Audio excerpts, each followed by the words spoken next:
찬송 부르겠습니다. 경배 백잔입니다. 경배 백잔입니다.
지키시는 분은 주님이신 줄로 믿습니다.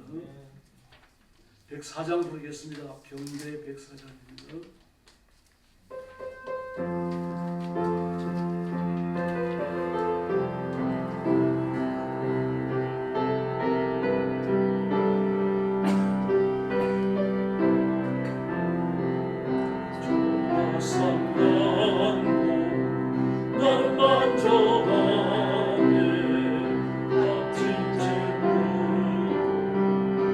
내게 없지만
105장입니다.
할렐루야. 608장 찬송가 부르겠습니다. 찬송가 608장입니다.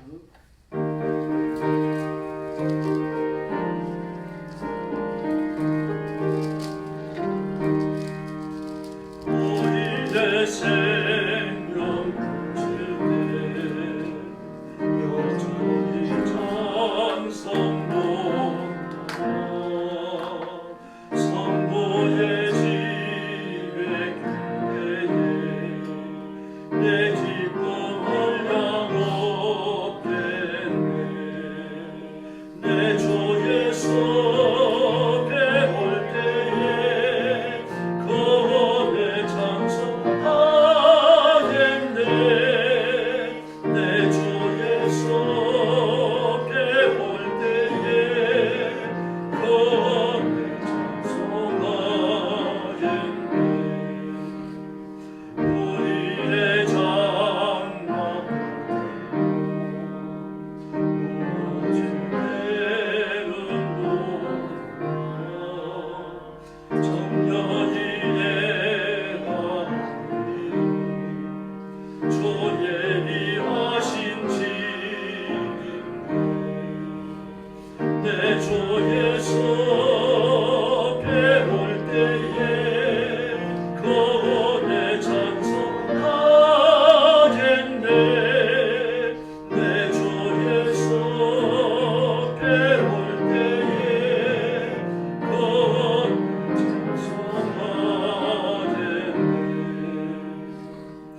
618장입니다.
합심해서 기도하겠습니다.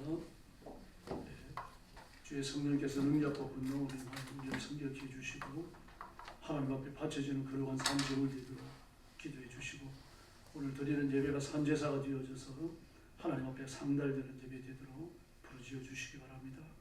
그리고 여러분 자신의 은혜 받기 위해서 가정이 복받기 위해서 기도하시고 또 교회가 성결해지며 불같이 뜨거워지며 교회 부흥과 성장을 위해서 힘을 다해 기도해 주시고 그리고 지금 나라가 몹시 어렵고 힘들고 혼란스럽지요. 이 근래에 들어서 우라통 터진다라는 이유 때문에 정신의학과 찾는 사람들이 늘어나고 있다고 말합니다. 사회 현상이 있죠. 나라와 민족을 위해서 기도해 주시고 하나님의 공정한 통치가 우리나라에 강력히 임하도록 부르짖어 주시기를 바랍니다. 같이 기도하겠습니다. 자비하신 아버지 은혜를 주셔서 감사합니다. 의로운 성도를 엎드려주시고 오늘 밤에도 주 앞에 와서 엎드려서 우리 신령한 은혜와 능력을 주시고 주의 손으로 저희 모든 성도들을 안수하셔서 하늘의 권능을 부어주시기를 간절히 원하고 기도합니다. 미약한 육신을 가져서 때로는 죄를 짓고 때로는 넘어집니다. 그럴지라도 주님은 죄를 버리지 아니하시고 주 앞으로 다시 불러주시고 은혜주시고 능력을 베푸시니 진심으로 감사합니다. 이 시간 주의 성령께서 권능으로 임하여 주시고 다스려 주시며 함께하여 주시고 은혜 베풀어 주옵시기를 간절히 원하옵니다. 우리의 성도 안에 실어와주고 내 영혼에 와주고 우리가 하나님의 권능의 손길에 붙들려 승리의 길을 걷고 인도하여 주옵시기를 하나님 말씀대로 살지 못할 꿈을 갖고 왔습니다. 이 시간 그리스도의 보혈로 씻겨 다시 승리를 취하시고 그 예수 그리스도의 그러함을 회복하는 은혜로운 시간입니다. 우리 하나님 역사하여 주옵시기를 간절히 원합니다. 저희를 씻어서 하나님이 받으시기에 합당한 예물 되게 하시며 거룩한 산 예물 되도록 우리 하나님 도와주시기를 간절히 원합니다. 예쁘다는 수로 드리는 저희들의 기도를 들어주시고 산지물 되어 하나님 앞에 바치는 예배가 거룩하게 주님께 상달되도록 은혜 베풀어 주옵시기를 간절히 원합니다. 여기가 하나님의 은혜를 보좌 앞에 되게 주시고 여기가 십자가 그늘이 되게 하여 주옵시기를 간절히 원합니다. 주님 앞에 피하러 나온 성도들을 구원하시고 목주시며 역사하시고 은혜 위에 은혜를 더하여 주옵시고 하늘의 권능을 주시고 하늘의 원신을 주시고 진리의 말씀으로 온전치 하시고 하나님의 권능을 택해 하여 주시옵소서. 자비하신 하나님 아버지 예배의 승리의 기록을 주시옵소서. 살아있는 예배 거룩한 예배 하나님 앞에 상달되는 예배 되게 하여 주옵시기를 간절히 원하옵니다. 자비하신 하나님 아버지 은혜 주시기를 바랍니다. 은혜의 하나님 능력의 하나님 권능의 하나님 은혜의 하나님으로 임하여 주시고 주의 두 손으로 복을 내려주시기를 간절히 원합니다. 승리의 권능을 주시기를 원합니다. 온갖 더러운 죄들을 물처럼 쏟아내게 하여 주시기를 바랍니다. 하나님 앞에 합당하지 못한 저희들을 다 용서해 주옵시기를 원합니다. 기도할 때 죄가 도설되게 하시고 기도할 때 사들의 원수가 끼어지게 하시고 기도할 때 하늘의 능력을 맛보게 하여 주옵시고 아버지와 간절히 원하고 기도하옵니다. 성결한 교회의 의로 성도의 불이 많은 뜨거운 교회가 되게 하여 주시옵소서. 하나님의 말씀은 살아있는 말씀 능력의 말씀이 생수의 간이 되어 흐르게 하여 주시옵기를 아버지와 간절히 원하옵니다. 예수 그리스도의 몸이 우리 영광 보이고 성장하며 부흥하며 불렀지 하여 주옵소서. 성령께서 내주하시며 강력한 권세를 허락해 주옵시기를 간절히 원하고 기도하옵나이다. 오늘 밤 엎드려 신도들의 복을 주시고 부족한 존재의 은혜를 주옵시고 말씀을 수용할 때 하나님의 산을 보내시고 큰 영광을 거두어 주시옵소서. 자비로우신 아버지 감사합니다. 오늘 수요일 밤에 저희들이 다 같이 모여서 하나님 앞에 온 힘을 다하여 예배하며 거룩하신 하나님 앞에 찬양을 드립니다.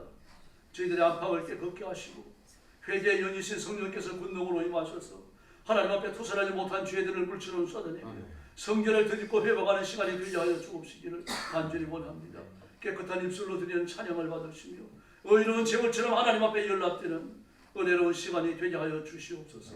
혹시 아직 회개하지 못한 죄가 있다고 하더라도 용서해 주시고 하나님께서 그 깊은 은총으로 저희들을 품어주옵시기를 간절히 원합니다.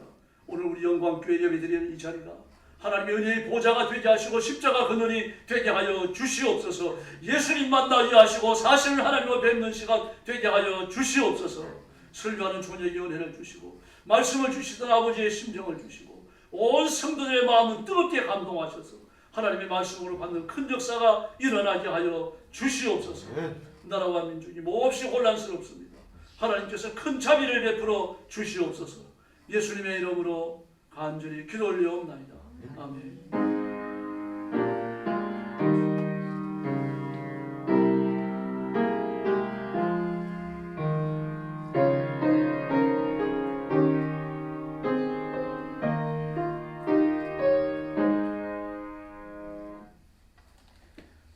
하나님 말씀 공부하겠습니다. 베드로전서 2장 11절과 12절입니다.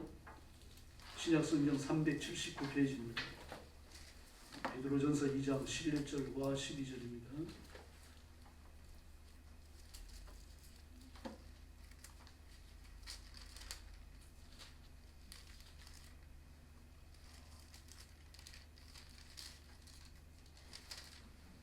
찾으셨으면 같은 음성으로 공독합니다.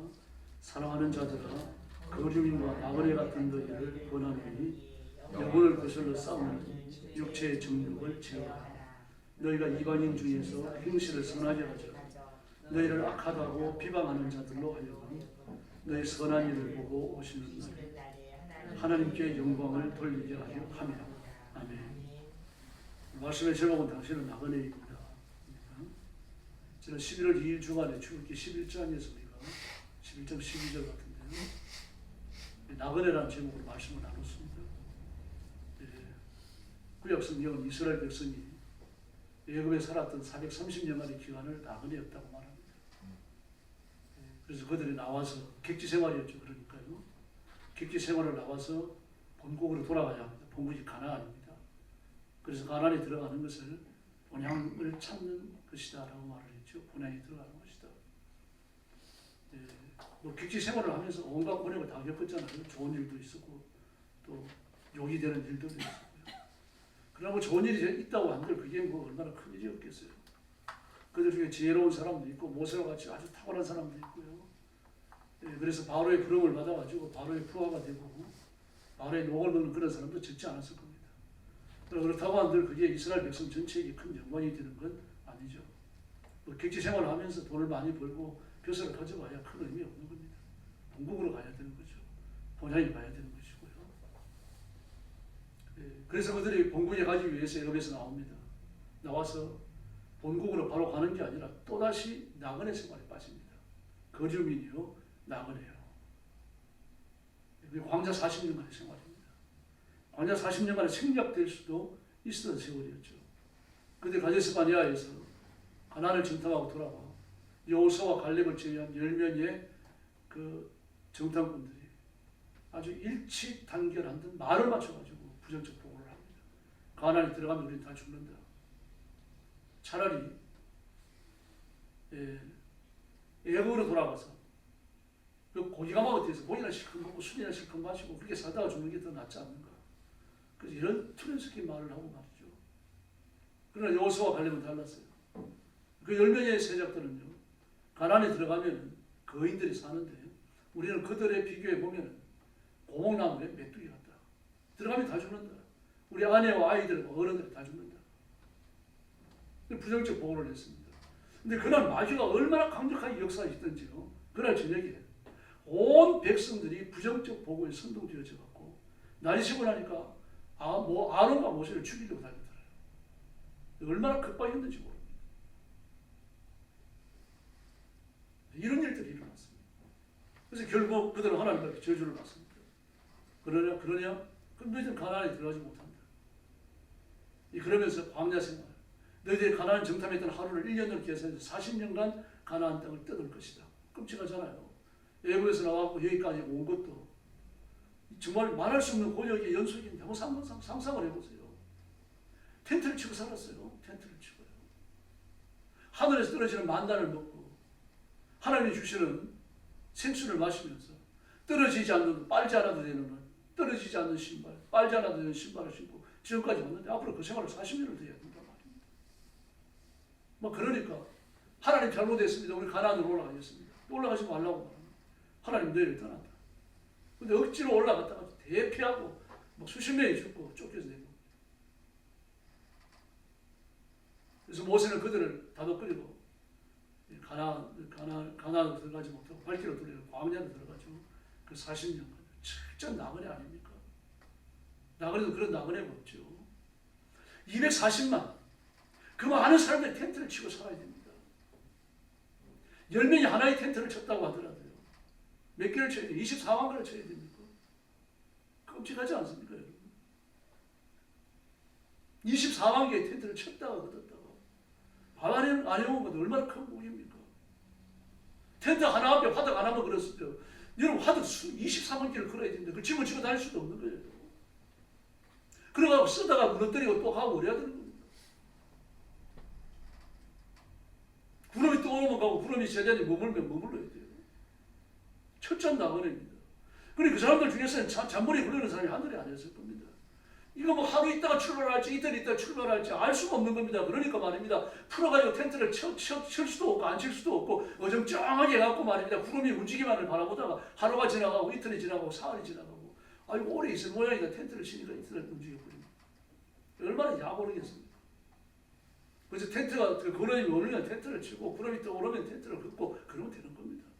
근데 잠겨 걸리니까 몸이 힘든 거죠. 온갖 불평이 쌓일 대로 쌓이는 겁니다. 미안합니다만 240만 명이 또 오줌을 어디 가서 먹을 겁니까? 텐트 24만 개를 쳐놨는데 그 해치고 어디 가서 또 오줌을 해결할 거예요. 그래 남의 텐트 앞에 가서 똥 누는 놈, 남의 텐트 앞에 오줌 누는 놈 하나 둘이겠어요? 온갖 소리로 불평과 불만이 말입니다. 끊어질 날이 없고 말입니다. 들어부터 싸우는 날이 없고 멱살 잡이 해가지고 모세 앞에 가는 사람들이 하나 둘이 아니고요. 그들을 재판하는 데마다 사흘이 걸렸다고 그러잖아요. 보통 일이 아니죠. 그러니 그게 행진이 된 것 자체가 기적입니다. 그게 하나님 은혜가 아니면요. 예전에 다 죽었어요. 전염병이 한 번만 돌면요. 코로나 같은 거 한 번만 돌면요. 다 죽습니다. 근데 하나님께서 그들을 눈동자처럼 지키신 줄을 믿습니다. 근데 그걸 모릅니다. 하나님이 지켜주셨다는 거예요. 정말 나그네도 그런 나그네가 없죠. 그리고 가나안에 들어갑니다. 그 가나안에 들어가면 본향을 찾았을 거 아닙니까? 근데 성경은 그들이 본향에 들어갔음에도 불구하고 본향을 찾았다, 본향을 얻었다, 본향에 들어갔다 그런 표현을 안 씁니다. 뭐라고 말합니까? 안식을 얻지 못했다라고 말합니다. 안식을 얻지 못했다. 우리가 여행을 갔다가 집에 돌아오면 편하잖아요. 여행을 가가지고 좋은 호텔에 잠잔다고 하더라도 그냥 두고 와야 되는 거 아닙니까? 갖고 올 게 없습니다. 물론 이제 소모품이 있으니까 볼펜이나 메모지나 이런 거 들고 나와도 돼요. 근데 그게 뭡니까? 뭐 할 겁니까 갔다가요? 볼펜도 좀 쓸 일도 없는데요.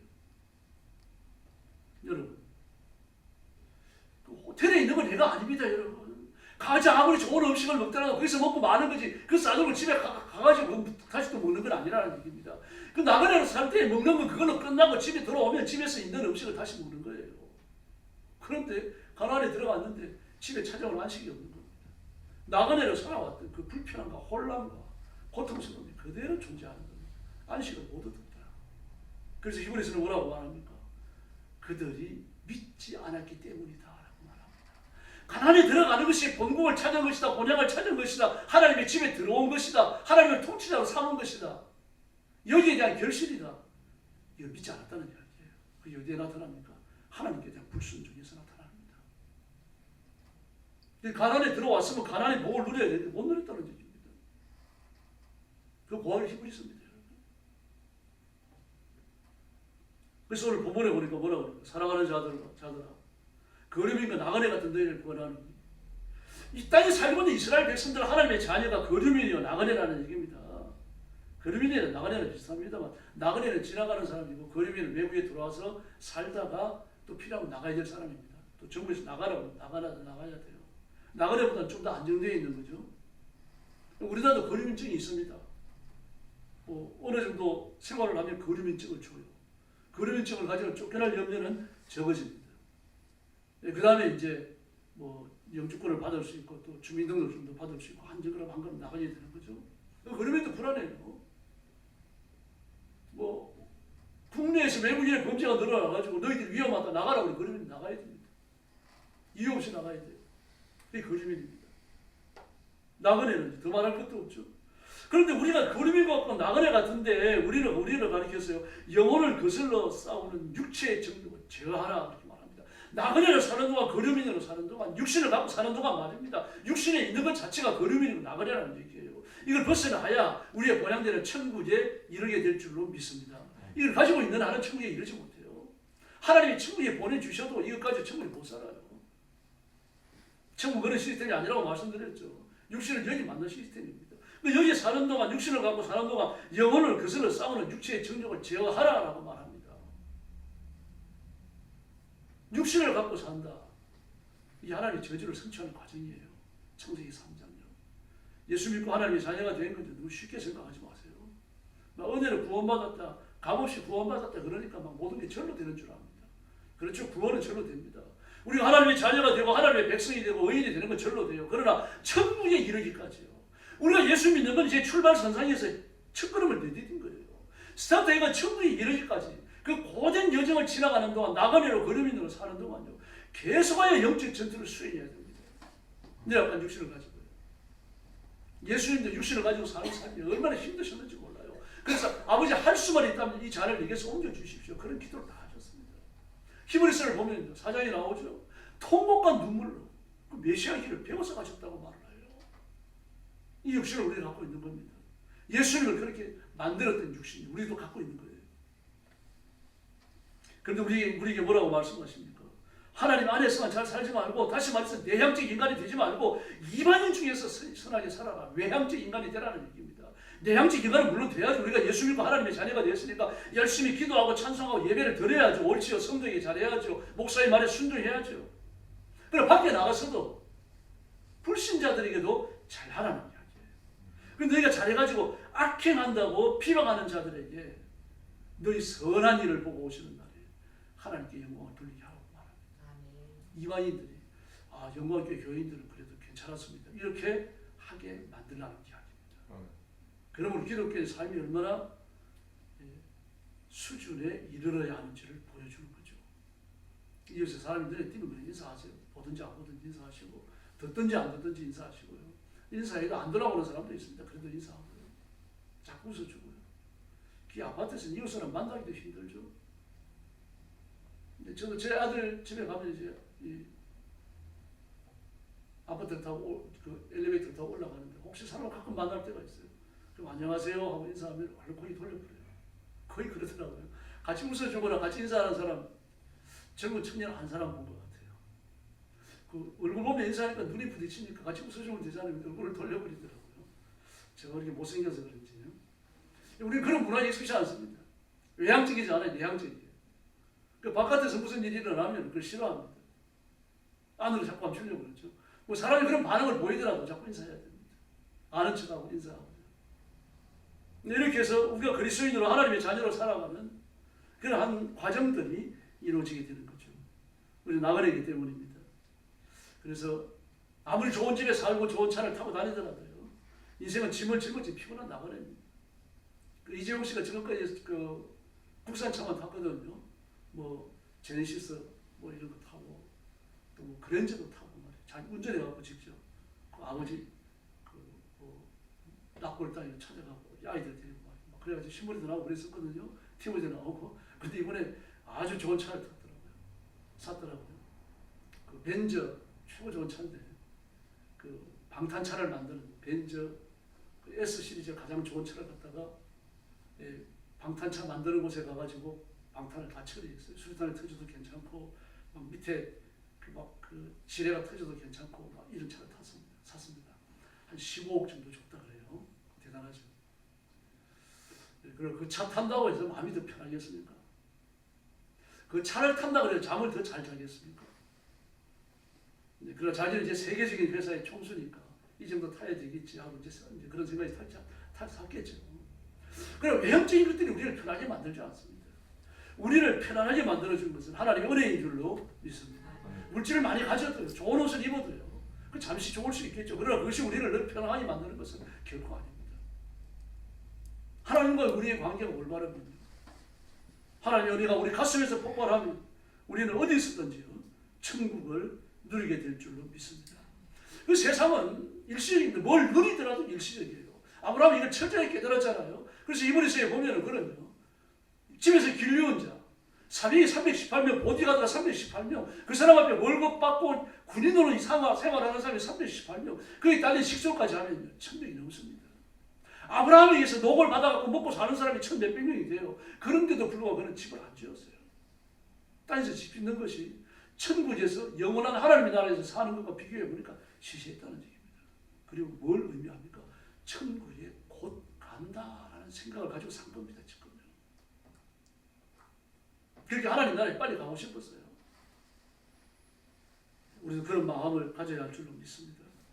다니엘 것을요, 사후에 갖고 가지 못한다고 하는 걸 철저히 깨닫고 있었어요. 다니엘 존재는 어떤 것들요? 육신과 관계가 다 묻어야 됩니다. 천국에 가져가는 것은 예수 그리스도의 보혈로 씻겨진 우리의 영혼과 우리가 살아왔던 삶의 내용인 줄로 믿습니다. 하나님을 섬긴 내용, 이 땅에서 교회를 섬기고 성도들을 섬기고 이방인들에게 대해줬던 말 한마디, 삶의 내용, 그것을 갖고 가는 겁니다. 그러므로 우리가 건강하든 또 즐거운 고생을 하든 물질이 많든 적든 그 모든 것을 이용해가지고 하나님 앞에 가지고 갈 선물을 만들어야 할 줄로 믿습니다. 그게 육신의 때 해야 될 일이에요. 그게 근거에서 하나님 우리에게 상을 내리시는 겁니다. 나그네 신부는 내가 원해서 갖는 건 아닙니다. 태어나면서부터 나그네예요. 나시린으로 태어나는 사람이 있죠. 삼손이 있고 사무엘이 있습니다. 그리고 그 외에는 누가 있는지 모르겠어요. 대제사장도 하면 태어나면서 나시린입니다만 그들도 있고요. 이거 내가 원해가지고 나시린이 되는 게 아니죠. 하나님이 나시린으로 태어나게 하셨어요. 소원을 통해서 나시린이 되는 사람도 있습니다. 하나님, 저 3년간만 나시린 하겠습니다. 이런 사람도 있습니다.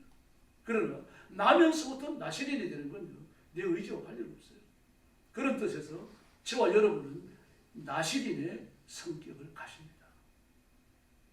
내가 되고 싶어 되는 게 아니기 때문입니다. 하나님의 선택에 의해서 하나님의 것이 되는 줄 믿습니다. 하나님의 것이 되었고 하나님의 일을 해야 되고 하나님을 섬겨야 되고요. 우리가 죽는 날까지 육신의 생명을 넣는 날까지 그 사명에서 하나님의 부르심에서 벗어나지 못합니다. 그러나 피곤한 나그네의 삶은요, 육신의 장막을 벗어나면 끝납니다. 그 다음에는요, 하나님의 본향에서 행복하게 쉬는 삶이 계속될 줄로 믿습니다. 철로역정을 보면 장망성을 출발한 기독도가 천국 문을 열고 들어갈 때까지 쉼이 없습니다. 끊임없이 시련을 당하고 공격을 당하고 고통을 당하고 말입니다. 그렇습니다. 사자의 공격을 받기도 하고 말이죠. 막 유혹에 빠져갖고 넘어지기도 하고 온갖 시련을 당하죠. 그런데 어쩌면 기독교인이 이 땅에 살아가는 시련을 그렇게 잘 묘사했는지 모릅니다. 그래서 옛날에는 어떤 부흥사님들은요, 철로 역정만 강의하는 분이 있었어요. 그 말씀을 좀 약해지는 거죠. 지금은 그런 분이 없습니다. 그래서 그 철로 역정을 보면 참 신기합니다. 그 철로 역정을 쓴 좋은 번역은 기도를 기피하는 사람이 있고 감옥에 글을 써요. 하나님의 은혜가 직접 교통했던 것이 틀림없죠. 성경 풀옥정 뭐 이렇게 우리가 붙여놓더라도 손색이 없을 만한 그런 내용을 가지고 있습니다. 우리가 예수 믿기로 결심하는 순간, 하나님의 자녀가 되기로 결심하는 순간, 나그네의 삶에서 하나님의 자녀로 영생을 누리는 하나님의 백성으로 신분이 바뀌기 때문에요. 바뀌어진 신분을 가지고 옛날에 가졌던 육신을 가지고 살아가야 되니까 이 과정에서 싸움이 일어나는 겁니다. 영적 전투가 벌어지는 거예요. 친구나 가족이나 이웃이 있지만 나그네입니다. 천국문에 들어가야만 신분이 바뀌고 모든 것이 바뀌는 겁니다. 아무리 좋은 호텔에서 잠을 자도요, 집으로 가야 하는 나그네에 불과한 거죠. 이 땅에서처럼요. 내가 여행을 가서 누리는 그 어떤 것들이요, 집에 못 가지고 사야만 돼요. 택가를 지불해 사지 아니하고는 도둑질이 됩니다. 그래서 막 공항 그 검색대를 빠져나올 때 보면 뭐 자주 목격되는 건 아닙니다. 가끔 그런 것들을 목격됩니다. 어떤 분들은 호텔에서 뭘 들고 나오다가 다 적발이 돼요. 막 심지어 호텔에서 사용하는 이 포크하고 뭐 이런 거 있잖아요. 누가 썼는지 모르는 건데 그걸 잘 싸가지고 훔친 거죠. 그러니까요. 잘 싸가지고 갖고 오다가 공항 터미널에 다 들킵니다. 또 이게 어디서 났느냐? 샀다 그러면 영수증내놓으러 갑니다. 그냥 그거 갖고 들어가지 못하는 거니까 그 항공기에 그래 빼놓으면 되는데 또 물어봐요. 그걸요. 어디서 났느냐? 왜 갖고 왔느냐 물어봅니다. 그러니까 호텔에서 갖고 왔다 그러면 얼마나 창피하겠어요. 저도 식당에서 갖고 오는 사람도 있습니다. 못 가져갑니다. 천국에 갈 때도 마찬가지입니다. 아무리 62평 이 아파트에 잤다 그러다 살았다 그러더라고요. 호화주택에 살았다 그러더라고요. 어떤 것 하나 천국에 가져갈 수 있는 건 없어요. 또 우리가 이 땅에 사는 동안 운명적인 짐을 집니다. 옷을 사야 되고 밥을 먹고 빵을 먹고 물을 마셔야 됩니다. 매달 이런 돈 저런 돈에 생활비로 나가야 되는 겁니다. 아직 우리는요. 그리고 생활비로 나가는 돈들이 많아요. 적지 않습니다. 생활비로 나가는 돈이 적다면 그 사람 돈 많이 버는 사람이에요. 생활의 규모와 관계없이 일정한 생활비로 나가야만 하는 것이죠. 이 전부 다 짐입니다. 그래서 이 세상에 짐을 지고 살기 때문에요. 고통스러운 거예요. 집세 내야죠. 학비 내야죠. 사업 해야 되고 직장에 나가야 되고 돈 벌어 와야 되고 사고 내서 병도 걸리고 또 고통도 겪어야 되고요. 마귀의 시험으로 오는 일들도 한두 가지가 아니죠. 공부도 해야 되고 결혼도 해야 되고 독립도 해야 되고요. 또 무력감이라고 하는 것도 보통이 아닙니다. 요즘 그 무력감이 아까도 말씀드렸습니다. 그 무력감에 빠진 사람들이 자꾸 늘어난다 그러고요. 그 정신의학과 찾는 사람들이 늘어난다 그러고요. 왜 늘어나는 거 하면요. 이게 알 수 없이 화가 난다는 거예요. 무력감이 생기고 화가 나고 뭐 뻔한 거 아닙니까? 4천만 원 투자해가지고 막 1,007억입니까? 그래가지고 뭐 가져가고 말이죠. 1억을 투자해가지고 7,800억을 가져가고요. 이러니까 무력감이 생기는 거죠. 그 전부 다 도질한 거 아닙니까? 그럼 그 중에 돈 한 푼도 안 내놓고 전부 다 가져가야 생겼다는 얘기입니다. 이러니까 막 화가 나는 거죠. 막 어떤 사람은 그래요. 그 눈앞에 있으면 쥐어 뜯어버리고 싶다 그렇게 써놨어요. 자기 말을 갖다가. 이게 무력감이 빠진 거죠. 막 열심히 노력하고 애를 쓰는데 나는 안 됩니다. 게다가 이제 집도 못 사요. 서울에서는요. 경기도권도 마찬가지입니다. 그래도 전세가 있을 때는 전세가 있으니까 전세를 끼고 사는 겁니다. 융자를 받아갖고요. 자기 돈 좋은 데가 사고. 그 다음에 전세를 그냥 드니까 융자 받아가 갚아 나가는 동안에 또 집값이 올라갈 거 아닙니까? 그 자기 월급도 올라가고 이돈 저도 모아가지고 융자도 갚고 말입니다. 그 집값이 올라가니까 그걸 팔면서 말입니다. 또 돈을 남길 수 있는 거고요. 아니면 내가 들어가 살 수도 있는 것이고요. 지금 소망이 다 끊어졌어요. 현금 없으면 돈 못 삽니다. 이런 법을 만들어 놓은 놈들은 막 사람들은요. 막 자기 집을 서울에 몇 채씩 다 가지고 있습니다. 이상 없다 이거죠. 이런 거 생각하고 우라통이 터진다는 밤에 잠이 안 온다고 합니다. 그래서 편의점에 소주가요 한 3.8% 더 팔리고 있답니다. 앞으로 점점 더 팔릴 거라고 예측을 합니다. 서양자들이 얘기하고. 이건 나그네입니다. 그래 봐야 별거 없습니다. 그래서 우라통이 터져가지고 밤잠 못 자지 말고 주시는 거 누리면서 하나님의 은혜를 바라보면서 하나님의 강력한 권세가 우리나라에 임하기를 기도해야 될 줄로 믿습니다. 자칫 잘못하면 육신의 정욕이가 욕심이거든요. 세상의 현상이거든요. 일탈적인 것이고 잠시 있다가 없어지는 거 아닙니까? 일락이거든요. 그게 깔려 넘어지는 거예요. 우리는 그래서는 안 됩니다. 세상이 어떻게 변하든 하나님을 바라보는 우리의 신앙은 변함이 없어야 하고 하나님 앞에 순종하는 우리 삶의 자세도 변함이 없어야 할 줄로 믿습니다. 고난이 허락되는 건요. 하나님께서 예스라고 하지 않으면 안 되는 겁니다. 하나님 예스라고 하셨기 때문이죠.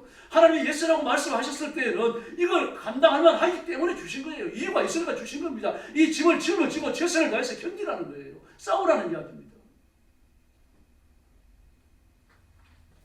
우리는 나그네입니다. 근데 짐까지 짊어졌고요. 가다가 쓰러지고 뒤처지고 고통의 눈물을 흘릴 수 있습니다. 대부분의 인생의 짐을 지는 짐은요, 자기 힘을 못 집니다. 우리가 바라볼 때 말입니다. 막 삼성 CEO 되면 굉장하잖아요.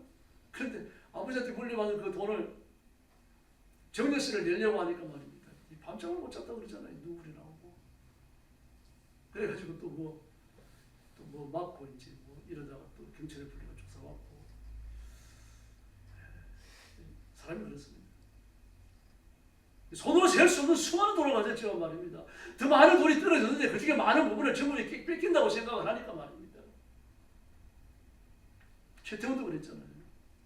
노소양하고 이혼하고 나서 1조 몇천 원을 갖다가 이 재산을 갈라주라고 그랬죠. 그리고 나서 사람이 파괴했다고 그러더라고요. 최태원이요.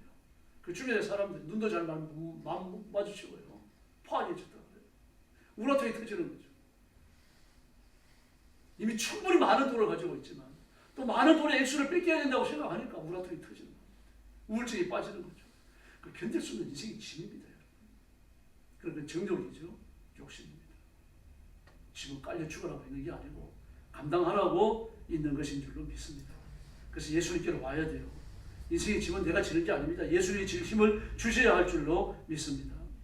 믿고 보기 싫은 사람도 마찬가지예요. 그런 사람도 예수님께 와서 풀어놓지 아니하면요, 그 미움에 내가 잡아먹힙니다. 정오에 내가 잡아먹힙니다. 사울도 보십시오. 다윗을 정오하자는 미워하지 이유가 없어요. 그냥 싫은 거예요. 다윗이 칭찬 듣는 게 싫고, 다윗이 노래를 부르는 게 싫고, 다윗이 자기 몸에서 악한 영들을 쫓아내는 것도 싫고 말이죠. 하나님께 와가지고 그 짐을 풀어놓지 아니하면요, 결국 그런 정오의 희생자가 되잖아요. 정오에 잡아먹혀요. 바울도 마찬가지입니다. 마가를 이해하지 못했습니다. 아니 이렇게 잘 사는 집에서 평안히 살던 사람이 뭐 조금 고생하면 어때가지고 비시대 안동에서 집으로 돌아온단 말일까. 화가 날 대로 나가지고 말이야. 두 번째 전도 여행 때는 안 데려가려고 했잖아요.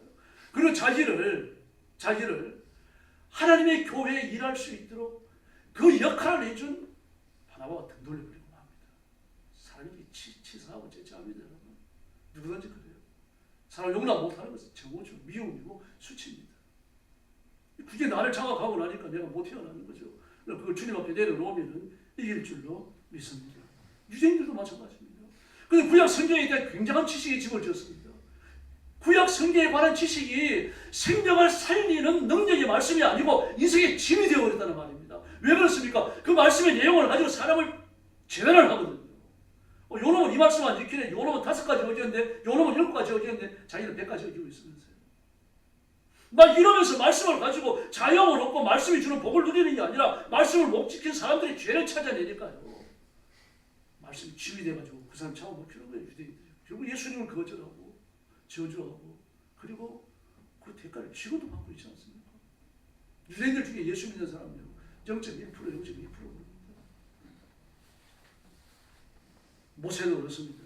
가나안에 들어갈 때 그 백성들의 성결과 믿음, 복종에 관한 문제에 있어가지고요.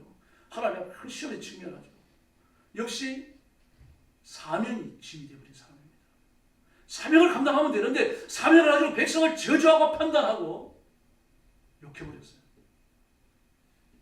모세의 사명이 뭡니까? 그 백성들이 힘들고 어렵고 고통스러운 그런 짐임을 하나님이 아십니다. 그리고 그걸 짊어지고 다독거리면서 가야 되는 겁니다. 듣기 싫어도 욕하는 거 듣고 말이면 달려들면 뺨 한 쪽 내주고 그러면서 데리고 가야 돼요. 그런데 듣기 싫다고 말입니다. 욕하고 저주해버렸어요. 그걸 못 따라가요. 사명에 깔려 죽은 사람이에요. 우리도 그럴 수 있습니다. 저도 그럴 수 있고요. 힘들더라도 사명을 짊어지고 인내해야 할 줄로 믿습니다. 하나님의 사명과 관련해서 고난에 올라가실 때 우리가 할 수 있는 게 별로 없어요. 인내가 가장 큰 덕입니다. 인내 외에는 할 게 없는 경우가 대단히 많아요. 고라도 마찬가지입니다. 그리고 그 우월성이 아주 탁월했잖아요. 정말 모세보다 뛰어난 사람이에요. 고라는요. 고라도 모세를 볼 때 무서웠어요. 나는 모세 10배쯤 된다. 나는 모세 찜쪄 먹는 사람이다. 스스로 그렇게 생각하고 그 모세 밑에 있던 중간 지도자들을 꼬여냈는데 250명 전부가 고라 쪽으로 전향을 해버렸어요. 모세의 절망감이 어떻게 했어요, 여러분? 한번 생각해 보세요. 하나님 앞에 자기를 도와가지고 중간 지도자가 되기로 성원한 사람들 아닙니까? 맹세한 사람 아니에요. 이 하나님의 직분을 맡는 줄 아는 사람들 아닙니까? 그런 사람들이 일시에 배신을 하고 고라편에 가버렸습니다. 하루 종일 그렇게 됐어요. 아주 뛰어난 사람입니다. 말 잘하는 사람이고요. 리더십이 아주 탁월한 사람이고요. 그 중간지대의 마음을 다 뺏은 사람이에요. 근데 그는 하나님이 선택한 사람이 아닙니다. 그 탁월한 리더십, 우월한 인생이 아주 좋은 점들요. 불안은 크게까지 죽어요. 가족들까지 죽으면 가족과 떨어집니다. 저주에 빠지는 거죠. 인생의 짐은요, 사람을 수치하고 멸망과 파괴를 이끌고 갑니다. 모세도 그런 길을 걸었죠. 고라도 그런 길을 걸었습니다. 이게 나그네가 빠지기 쉬운 함정입니다. 나그네가 있으니까 내가 진 짐을 주님께 자꾸 내려놓으시기를 바랍니다. 주님, 이 짐을 질 수 있는 힘을 주십시오. 주님, 이 짐을 감당할 수 있는 능력을 주십시오. 자꾸 구하셔야 돼요. 어떤 분이 인생을 살면서 주님께 받은 사명이 너무 커가지고 막 불평하는 겁니다. 기도할 때마다 하나님 십자가 좀 주셔주세요. 십자가 좀 주셔주세요. 어느 날 막 기도하다가 잠이 들었는데 진짜 주님을 만났어요. 꿈에서 예수님 만나니까 처음 하는 말이, 주님 제 십자가 너무 힘들어요. 아 그러냐? 네 마음에 드는 거 골라봐라. 막 십자가 많아요. 그래 막 조그만한 걸로 골라가고 짊어졌습니다. 조그만한 게 얼마나 무거운지 모르겠어요. 딴 걸로 바꿨습니다. 바꿨는데 그것도 무겁고 그것도 무겁고 이 마지막에 보니까 마음에 딱 드는 십자가 하나가 있는데 그걸 딱 짊어지니까 맞아요. 주님 이거 짊어질게요. 너 진짜냐? 예 진짜예요. 잘 봐라. 잘 보니까 자기가 벗어난 십자가입니다. 사명이 그런 겁니다. 하나님 나한테 맞는 거 주셨어요. 불평하지 말고 이 짐을 짊어지시길 바랍니다. 저나 여러분이나 나그네예요. 가늠주다는 삐뚤어진 민족주의, 그리고 돈, 이 두 가지를 깔려 죽습니다. 전도하다가 비시디아 안디옥이었어요. 도저히 나가는요. 인생이 아니랍니다. 육신을 찌르는 가시 같은 환경이요. 그걸 거절하지 못했던, 그 부유하게 살아왔던, 돈이 많다고 하는 그 환경이 그를 짓눌러버린 겁니다. 그래서 나그네 신분을 벗지 못하면요, 일생 동안 그 짐에 이끌려 다니면서 실패자로 살다가 죽습니다. 천국 못 가는 건 아니죠. 반바지고 합니다. 불신자는 그렇게 살다가 지워져 가고요. 신자는 그렇게 살다가 하나님 앞에 가야 됩니다. 그러므로 정신 똑바로 차리고 사명 감당해야 할 줄로 믿습니다. 그래서 나그네의 삶을 지혜롭게 살아야 돼요. 그 방법이 뭡니까? 예수님께 가는 겁니다. 예수님께 와서 이 죄짐을 해결하는 방법, 인생의 짐을 해결하는 방법, 육신의 짐을 해결하는 방법을 배워야 돼요. 끊임없이 배워야 됩니다. 한 번만 배우면 끝나는 게 아닙니다, 여러분. 끊임없이 배워야 됩니다. 피타고라스의 정리를 한 번만 외우면 되죠. 지금 다 잊어버렸습니다. 피타고라스의 정리는 변하지 않아요. 그러나 내가 짊어진 인생의 짐을 지는 방식은요, 시마다 다르고 때마다 달라요. 내가 처하는 환경에 따라서 달라지는 겁니다. 그러므로 기도에서 지혜를 얻어야 하고, 기도에서 능력을 얻어야 하고, 기도에서 하나님의 권능의 손으로 인도함을 받아야 할 줄로 믿습니다. 아니면 쓰러집니다. 나고되는 겁니다. 그리고 영적 전투를 수행해야 됩니다. 육신은 세상에서 필요한 겁니다. 이 땅에 사는 동안에 천국의 삶을 사모하고 연습하고 노력해야 되는데, 그걸 어떻게 하고 해야 됩니까? 육신을 가지고 해야 돼요. 그러나 육신은 천국에 맞는 게 아니잖아요. 이게 천국하고 얼마나 맞지 않는가 하면 천국에 못 가져가요. 그만큼 천국과 맞지 않아요. 천국과는 일절 어울리는 대답으로 선도만큼도 없는데, 그걸 껴안고 그걸 뒤집어 쓰고서는 천국의 삶을 연습해야 된단 말입니다.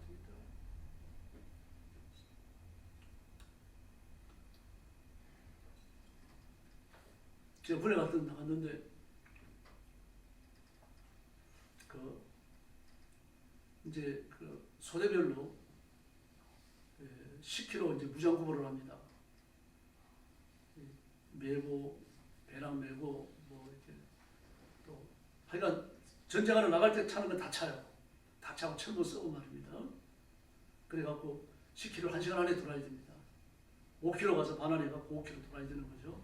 그걸 언제쯤 가는 거 하면은 점심을 먹고 막 배고플 때 갑니다. 저녁 먹기 직전에 가요. 갔다 와서 저녁을 먹어야 돼요. 그 1시간 안에 갔다 와야 되니까요. 막 뒤에서는 말이야 고치안들이 소리 지르고 난리가 나죠. 누가 나고하는 사람이 생기면요, 힘 좋은 사람이 그 군장이나 이거 대신 짊어지고 그 사람 같이 뛰어야 돼요. 뛰면서 누구라도 떨어지면 안 됩니다. 왜 떨어지게 되면요, 그 소리 전체가 벌을 받기 때문에요. 그래 들어온 시간을 재가지고 가장 꼴찌로 들어오는 소리가 벌을 받습니다. 어떤 벌을 받는가 하면요, 희한한 벌을 받았는데 제가 있을 때는요, 철문을 쓰고 판축이라고 그래가지고 비 올 때 뒤집어 쓰는 판축기가 있습니다. 그 두 장을 덧대놓으면 텐트가 되는데요, 그걸 또 몸에다 짊어지고요, 군장도 짊어지고 그걸 뒤집어 쓰고 머리만 이렇게 나오도록 뒤집었어도 말이죠. 그리고 그 위에다 띄고 또 이제 이 탄띠를 띄고요. 또 총 메고 그리고 야전사 엉덩이에 차고 그리고 치약을 오른손에 들고 치약을 코 밑에 바르고 그리고 연병장 뛰어야 돼요. 그만 뛰라고 그럴 때 그죠. 별 희한한 벌이 다 있습니다. 그 시간 내에 못 들어오니까 시간 안에 들어오면 편한 거죠. 그러나 또 뭐가 점수를 많이 받습니까? 나고 되는 사람 하나 없이 다 데리고 들어왔다 이겁니다. 그건 칭찬을 해줍니다. 칭찬을 해주면 제 시간에 못 들어왔기 때문에 또 그런 벌을 받습니다.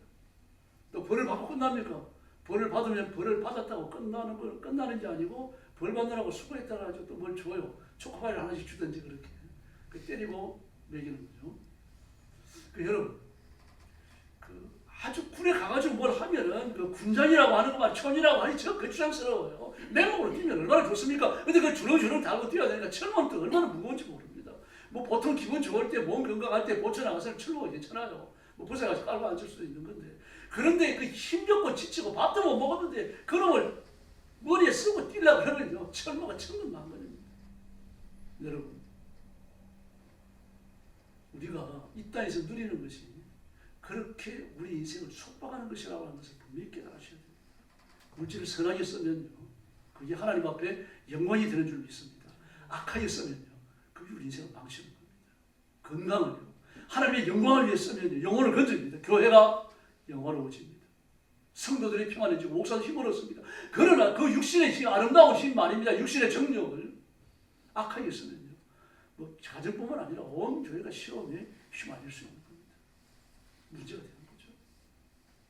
이 세상에 있는 게 그렇습니다. 육신에 속한 게 그래요. 뭐 좋은 옷을 입고 좋은 음식을 먹고 얼마나 좋습니까? 그래가지고 얻은 것들을 하나님의 영광을 위해서 쓰시기를 바랍니다. 그걸로 끝나버리고 즐기는 걸로 끝나버리고 말이야 쾌락을 얻는 걸로 끝나버리면요. 그게 언젠가는 나를 찌르는 가시가 되어져서 나를 공격해옵니다. 이게 육신이에요. 그래서 나그네로 살면서 얻으시는 어떤 것도 천국에 가지 못한다는 걸 분명히 깨달으시고요. 이 땅에서만 쓰고 이 땅에서만 소비해야 됩니다. 그러므로 궁극적으로 우리는 우리 왕이신 예수님께만 충성해야 할 줄로 믿습니다. 이 결단해야 됩니다. 뭘 하든지 예수님께 충성을 해야 됩니다. 밥을 먹더라도 뭐 좋은 음식을 사서 먹더라도 옷을 사서 입더라도 신발을 바꾸더라도 예수님께 대한 충성이 우선시 되어져야 한다는 이야기입니다. 그걸 누리고 뭐 내가 사용하는 기쁨이 없는 건 아니죠. 그러나 그 기쁨이 전부 있는 사람은요. 그건 이제 하나님 앞에 우상 숭배가 될 수 있는 겁니다. 어떤 분은 그러더라고요. 손주를 보고 나니까 너무 좋은 거예요. 자식을 키울 때하고 다른 겁니다. 그래서 막 손주를 매가지고 요거 사줄까 저거 사줄까. 그 손주가 이쁘면 말입니다. 머리 끝에서 발끝까지 말이에요. 이쁘지 않은 게 하나도 없습니다. 똥 흘리면 똑같이 이뻐요. 그 손주가 그렇게 이쁘거든요. 근데 그때 양심의 가치 탁 오는 겁니다. 아, 내가 예수님은 이렇게 살아있는가. 이 기독교인이 나그네 길을 지혜롭게 가는 사람입니다.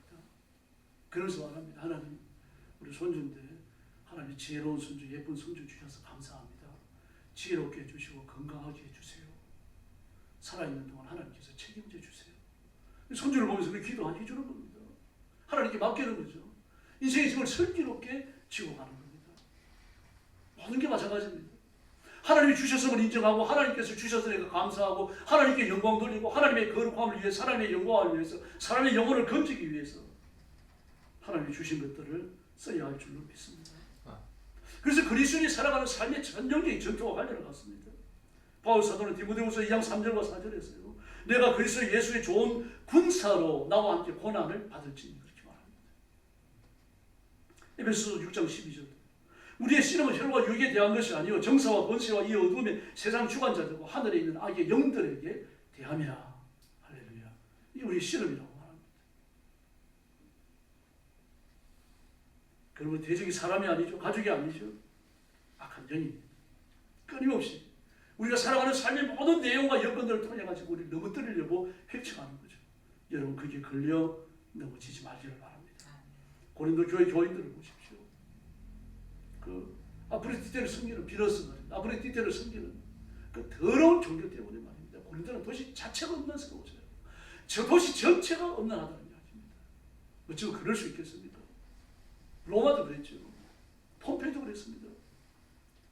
그 화산재에 묻혔던 폼페이를 발굴하던 사람들이 말입니다. 몰래 잡아줬다고 그러잖아요. 그렇게 음란한 그림으로 도배되어진 목욕탕을 본 적이 없다는 거예요. 하나같이 이제 표를 내더니 하는 말이 뭡니까? 이게 폼페이가 멸망한 이유다. 그렇게 더러운 그림이요. 목욕탕에만 있는 게 아닙니다. 근데 이미 그 사람들은요, 이 목욕탕에 쓴 물을 내다보니 하수도를 가지고 있었어요. 그리고 물을 끌고 들어오는 이 상수도도 있었는데요. 그 상수도 하수도의 기술을 어디서 배우니까 로마에서 배워요. 로마가요, 먼 거리에서 상수도를 로마 시내까지 끌어온 그 기술은요, 지금 현대학자들도 혀를 내두르면서 그렇게 정교하고 과학적이에요. 그 수평을 맞추기 위해 높은 데서 밑으로 흘러야 자연스럽게 흐를 거 아닙니까? 그 수평을 맞추기 위해 갖고 말입니다. 이게 물을 끌어갖고 오는데 그 경사를 세심하게 줍니다. 그 수학이 아니고 불가능하죠. 수학자가 아니고 그 경사를 못 맞춥니다. 전부 다 수를 돌로 만들었습니다. 물이 밖으로 흐르지 않도록. 돌도 이리 깎고 저리 깎고 모서리를 전부 다 정교하게 맞춰갖고 말입니다. 물 한 방울 흘러나가지 않도록 그렇게 맞춰놨어요. 그리고 중간중간에 저수지를 만들어요. 왜 그러고 높이가 달라지니까요. 높이가 달라지니까 높이에 맞추기 위해 갖고 말입니다. 저수지를 만들어서 물이 모이면 다시 높은 수를 통해서 낮은 수로 흘러내려가서 만드는 거예요. 10몇 킬로, 20킬로가 넘는 그런 길들을요. 그런 수로가 하나둘이 아니었어요. 하수구도 마찬가지입니다. 하수구 빠져나가게 만들었죠. 그 도로 포장이 쓰여졌어요. 그때 이미요. 놀랍어요. 도로 포장도요. 천년 만년 쓸 수 있는 도로 포장인데 요즘처럼 말입니다. 1년에 만에 뜯어 고치는 그런 도로 포장이 아닙니다. 정사각형, 장방형으로 말입니다. 한 15cm, 20cm, 한 15cm 될 겁니다. 그 사각형 돌, 길이는 한 50cm 되는 돌기둥, 그 전부 다 촘촘하게 땅속에 들어박아 놨어요. 그 도로 포장이 지금까지도 사용되고 있고요. 놀랍지 않아요? 그리고 많이 했습니다. 그리고 많이 했어요. 그 좋은 문화를 누리고 그 좋은 머리를 갖고 말입니다. 막 여러분 그때와 지금 말입니다. 그 수로를 갖고 있다고 하는 건요, 이 근대에 들어와가지고 수로의 개념이 정착되고 발전되어지기 시작한 것이죠. 그때 수로의 개념조차 어떤 때입니다. 로마가 특별하게 수로의 개념을 가지고 상수도를 사용하고 있었어요. 상수도는 말이 언제 있었습니까? 그러면 그들은 적어도 1000몇백 년을 앞선 과학시설을 누리던 사람이에요. 그리고 많이 했습니다. 그리고 음란했어요. 그리고 화산지에 뒤덮여버렸습니다. 공중화장실이 있었습니다. 그 로마에도 있었고 폼페이도 있었고요. 공중화장실이요. 상상이 되십니까, 여러분? 그러므로 여러분, 우리가 이 땅에서 얼마나 잘 사느냐, 행복하게 사느냐, 수준 높은 문화를 누리느냐, 그게 중요한 게 아닙니다. 하나님 앞에 복종하는 것, 인생의 집을 예수님께 맡기는 것, 예수님의 이름으로 살아가는 것, 그게 중요한 줄로 믿습니다. 그래서 바울은 그런 것들에게 마음을 두지 말라고 말합니다.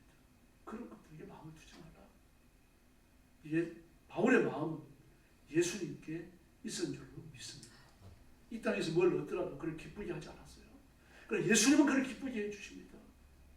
그 예수님을 자랑하고 예수님을 전하고 그리고 예수님의 관하에 외치고 설교하고 가르치고 다니느라고 일생이 바빴습니다. 이게 왜 사명이 있고요. 그 로마 문화는 그걸 싫어했어요. 그래서 유일신앙을 가지고 있는 황제를 신으로 인정하지 않는 기독교인들을 본격적으로 핍박하기 시작했고요. 바울이 그것 때문에 순교의 피를 흘리고 죽습니다. 바울은 그렇게 죽을 영적을 알았어요. 그러나 그럼에도 불구하고 자신의 사명을 감당하고 행복하게 죽을 수 있기를 하나님 앞에 기도했던 겁니다. 바울은 잡혀서 합성하기 전에 이렇게 말해요. 나의 달려갈 길과 주 예수께 받은 사명 곧 하나님의 은혜의 복음을 전거하려는 일을 마치려 하면은 나의 생명을 조금 더 귀한 것으로 여기지 않는다. 황제를 신으로 인정하지 않는 기독교 유일신 신앙이 앞으로 본격적 박해의 대상이 된다는 걸 그는 알고 있었죠.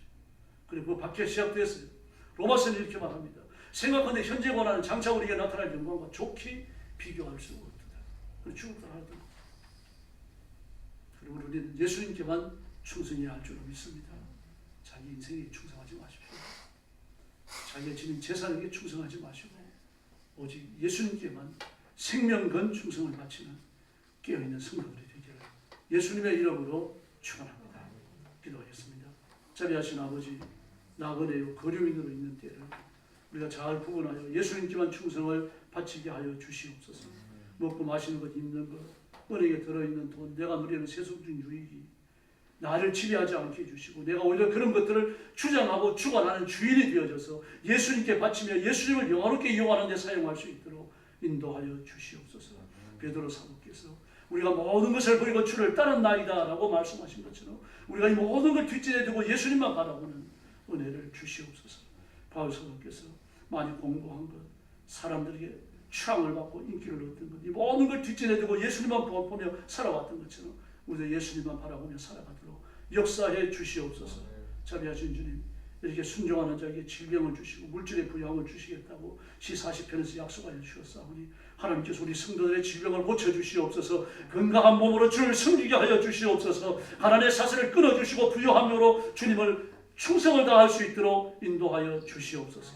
달란트 비유에서 보여주시는 것처럼 우리 성도들을 높여주시고 존귀하게 여기게 해주시고 그리고 온 세상 사람들 앞에 예수 믿는 사람이 어떤 복을 받는지 그것을 보여주는 증인들이 되게 하여 주시옵소서. 자비로우신 우리 아버지, 저와 성도들을 주 앞에 맡깁니다. 이 시대를 부끄럽게 하는 일꾼으로 사용해 주시옵소서. 예수님의 이름으로 간절히 기도 올리옵나이다. 아멘.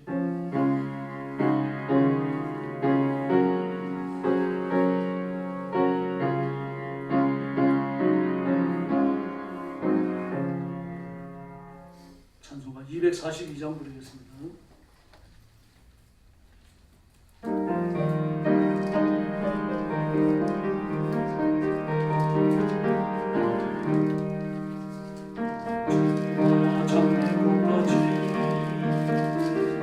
것을 버릴 때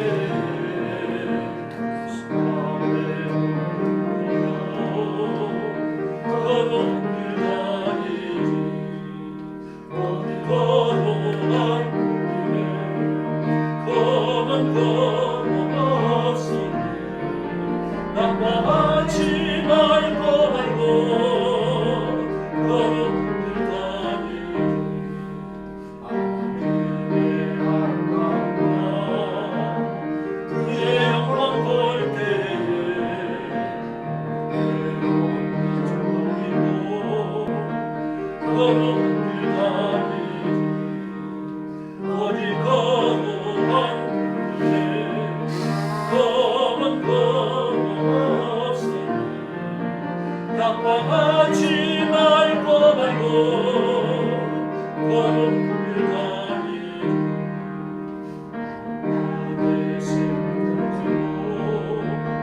사막에 물어들 때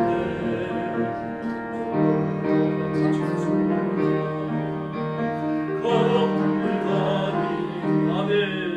어디 거룩한 길에 검은 거룩 없으니 낙방하지 말고 거룩한 길 가니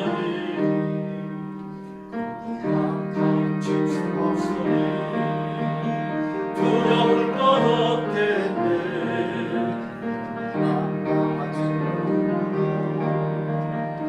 거룩한 길 가니 거기 거룩한 길에 검은 거룩 없으니 낙방하지 말고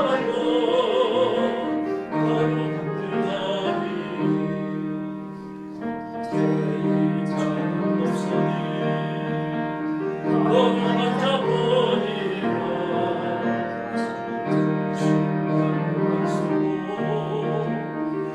거룩한 길 가니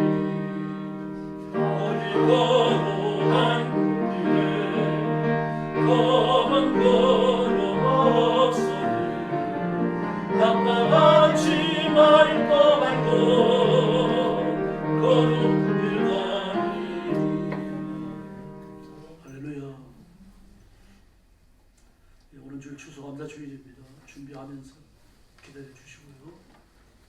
그리고 나라와 민족을 위해서 계속 기도하시고 교회 성장과 성수를 위해서 힘을 다해서 부르짖어 주시기 바랍니다. 다음 주간에 새벽기도 청진골이 있습니다. 우리 성도들이 빠짐없이 참여하도록 기도해 주시기 바랍니다. 이제 옆에 계신 분들하고 인사 나눠주시기 바랍니다. 다시 한번 인사하시죠. 우리는 나그네인데 복받은 나그네 됩시다. 축복받은 은혜가 되시옵소서. 할렐루야. 좀 길죠. 네. 이제 머리 숙여서 주님 가르친 기도 드리겠습니다. 하늘에 계신 우리 아버지, 아버지의 이름을 거룩하게 하시며 아버지의 나라가 오게 하시며 아버지의 뜻이 하늘에서와 같이 땅에서도 이루어지게 하소서. 오늘 우리에게 일용할 양식을 주시고 우리가 우리에게 잘못한 사람을 용서하여 준 것 같이 우리 죄를 용서하여 주시고 우리를 시험에 빠지지 않게 하시고 악에서 구하소서. 나라와 권능과 영광이 영원히 아버지의 것입니다. 아멘.